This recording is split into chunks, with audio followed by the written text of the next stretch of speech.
Hamas के खिलाफ Israel के युद्ध में इजराइल के खिलाफ जॉर्डन के ना आने की सबसे बड़ी वजह है अकाबा। अब तक जॉर्डन ने यह जरूर कहा है कि गाजा के अंदर निर्दोष लोगों की जान न जाए, इजराइल इसका ध्यान रखे, लेकिन युद्ध का या आक्रमण का कोई संकेत अब तक जॉर्डन की तरफ से नहीं दिया गया। न्यूज़ 18 इंडिया की टीम इस वक्त एलात में और यहाँ से हम आपको अकाबा शहर दिखा रहे हैं जो कि एलात शहर से महज 200 मीटर की दूरी पर है। ये सामने में जो शहर आप देख रहे हैं, बाईं तरफ कैमरा करने को कहेंगे अपने कैमरा पर्सन करम सिंह को। ये अकाबा शहर और पिछले 50 साल में इसने बहुत तरक्की की है। पूरे जॉर्डन की इकोनॉमी का महत्वपूर्ण आधार है। इस शहर से 1500 कामगार यानी वर्कर डेली इजराइल की सीमा यानी एलात के अंदर आते हैं। और अकाबा एक का पोर्ट भी है, वो पोर्ट भी आपको दाईं तरफ हम कैमरा करके दिखाना चाहेंगे। जॉर्डन की पहाड़ी आपको दिख रही होगी, लाल सागर आपको सामने दिख रहा है। लाल सागर की सीमा पे ये शहर है अकाबा और जॉर्डन की पहाड़ी से दाईं ओर बढ़ेंगे तो आपको अकाबा सी पोर्ट दिखेगा। ये एशिया और अफ्रीका का प्रवेश द्वार इसे कह सकते हैं, दोनों की सीमा पर है और यहाँ से बहुत बड़ी आमदनी होती है। लेकिन इजराइल की सीमा के बिल्कुल करीब है, इजराइल के आईडीएफ के बिल्कुल निशाने पे। और अगर जॉर्डन ने युद्ध की घोषणा की या कोई ऐसा कदम उठाया इजराइल के खिलाफ तो पोर्ट को सीधे निशाना बना सकता है इजराइल और शहर को भी निशाना बना सकता है। अकाबा की जो आमदनी है वो जॉर्डन की औसत आमदनी से बहुत ज़्यादा है। लाल सागर आपको दिख रहा होगा, लाल सागर हम आपको दिखा रहे हैं। हम इस वक्त मौजूद हैं सबसे दक्षिणी शहर एलात में और एलात से आपको अकाबा दिखा रहे हैं।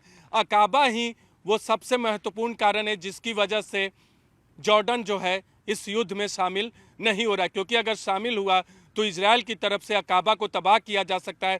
और अकाबा इकलौता सबसे बड़ा शहर ही नहीं बल्कि इकलौता समंदर के तट पर स्थित बड़ा शहर और पोर्ट दोनों है। यमन के हुथी लड़ाके इसी शहर पर आक्रमण करने की कोशिश करते हैं। रेड सी के आसमानों से, यहाँ से 2000 किलोमीटर की दूरी पर यमन है, लेकिन रेड सी के आसमानों से इसी शहर को निशाना बनाने की कोशिश करते हैं। लेकिन अब तक उनका मिसाइल इजराइल की सीमा तक नहीं पहुँच पाए। लेकिन बहुत ही स्ट्रैटेजिक लोकेशन है, एलात के पास हम लोग मौजूद हैं। एलात की सीमा के मुहाने पर है और यहाँ से एलात आपको दिख रहा होगा। एलात का बड़ा एक पोर्ट है, हम आपको वो भी दिखाते हैं। और सामने में आपको जॉर्डन दिख रहा है, जॉर्डन का शहर अकाबा दिख रहा है। लेकिन सबसे खासियत इस शहर की ये है कि यहाँ से 3 देश की सीमाएं दिखती हैं। एक आपको जॉर्डन दिख रहा है, अकाबा शहर वहाँ का दिख रहा है। दूसरी तरफ हम कैमरा घुमाने की कोशिश करेंगे, आपको अकाबा पोर्ट भी दिख रहा है। अकाबा पोर्ट भी आपको हमारे कैमरा पर्सन करम सिंह दिखा रहे हैं। और थोड़ा सा दाईं तरफ और बढ़ेंगे, दाईं तरफ और बढ़ेंगे जहाँ से थोड़ा धुआं निकलता हुआ आपको दिखेगा पहाड़ों के नीचे, जॉर्डन के पहाड़ों के नीचे। जॉर्डन की पहाड़ों को पार करके हमने आपको थोड़ा सा कैमरा पर्सन करम से कहेंगे लेंस को थोड़ा नीचे लाएं, नीचे लाएं। जो शहर अब आपको दिख रहा है ये है सऊदी अरब, जो आपको दिख रहा है। थोड़ा सा दाईं और करे करम सिंह से कहेंगे थोड़ा सा दाईं तरफ कैमरा और करे एक और।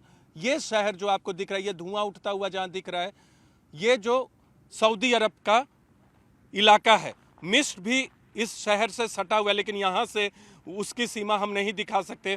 तो 3 देशों की सीमाएं हम यहाँ से देख सकते हैं, 2 देशों की सीमाएं आपको दिखा रहे हैं। हालांकि सऊदी अरब की लैंड बाउंड्री इजराइल से नहीं लगती, लेकिन एलात से उसे देखा जा सकता है। लेकिन कितना महत्वपूर्ण लोकेशन है, लेकिन सबसे सुरक्षित माना जाता है समूचे इजराइल के शहरों में एलात को। हुथी के लड़ाके 2000 किलोमीटर दूरी से यहाँ आक्रमण करने की कोशिश जरूर करते हैं, लेकिन अब तक सफल नहीं हुए। और कहा यह भी जाता है कि एलात तीसरा फ्रंट बन सकता है अगर जॉर्डन इजराइल पर हमला कर दे, लेकिन अभी तक ऐसा कोई संकेत जॉर्डन की तरफ से भी नहीं दिया गया। इजराइल की तरफ इस वक्त हम लोग मौजूद हैं और सबसे दक्षिणी शहर एलात में ये बॉर्डर है, इजाक राबिन बॉर्डर टर्मिनल। और यहाँ से दूसरी तरफ की जो तस्वीरें हमारे कैमरा पर्सन अब आपको दिखाने जा रहे हैं वो जॉर्डन है। जो आपको पहाड़ सामने दिख रहा है, यहाँ से 100-150 मीटर की दूरी पर जॉर्डन सीमा की शुरुआत हो जाती है। अब तक कोई संकेत नहीं मिला है कि जॉर्डन इस युद्ध में शामिल होगा। ऐसी आशंका जताई जा रही थी, ऐसी उम्मीद लगाई जा रही थी कि गाजा पर हमले के बाद, हिजबुल्लाह के बाद जॉर्डन देश के तौर पे जॉर्डन शामिल हो जाएगा, लेकिन अब तक कोई संकेत नहीं दिखा है। अभी भी कामगार लोग जो जॉर्डन से आते हैं वो डेली काम करने आते हैं और फिर जाते हैं। टूरिस्ट भी आते जाते रहते हैं, सुबह जाते हैं शाम को आ जाते हैं। तो बॉर्डर पे इस वक्त हम लोग मौजूद हैं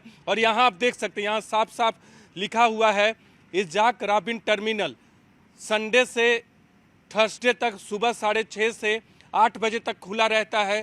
फ्राइडे और सैटरडे को सुबह 8 बजे से शाम के 8 बजे तक खुला रहता है टूरिस्ट के लिए और कामगार के लिए।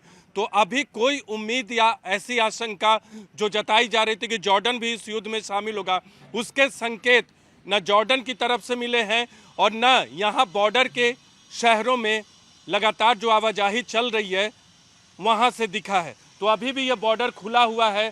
शाम के वक्त जो है थोड़ी देर बाद यहाँ बड़ी संख्या में लोग कामगार जो आते हैं काम करने इजराइल में वो फिर लौट जाते हैं। और इस वक्त न्यूज़ 18 इंडिया आपको एक्सक्लूसिव तस्वीर वहाँ से दिखा रहा है जहाँ से उम्मीद लगाई जा रही थी कि ये भी एक फ्रंट के तौर पे खुल सकता है। कैमरा पर्सन करम सिंह के साथ नीरज कुमार, न्यूज़ 18 इंडिया, एलात।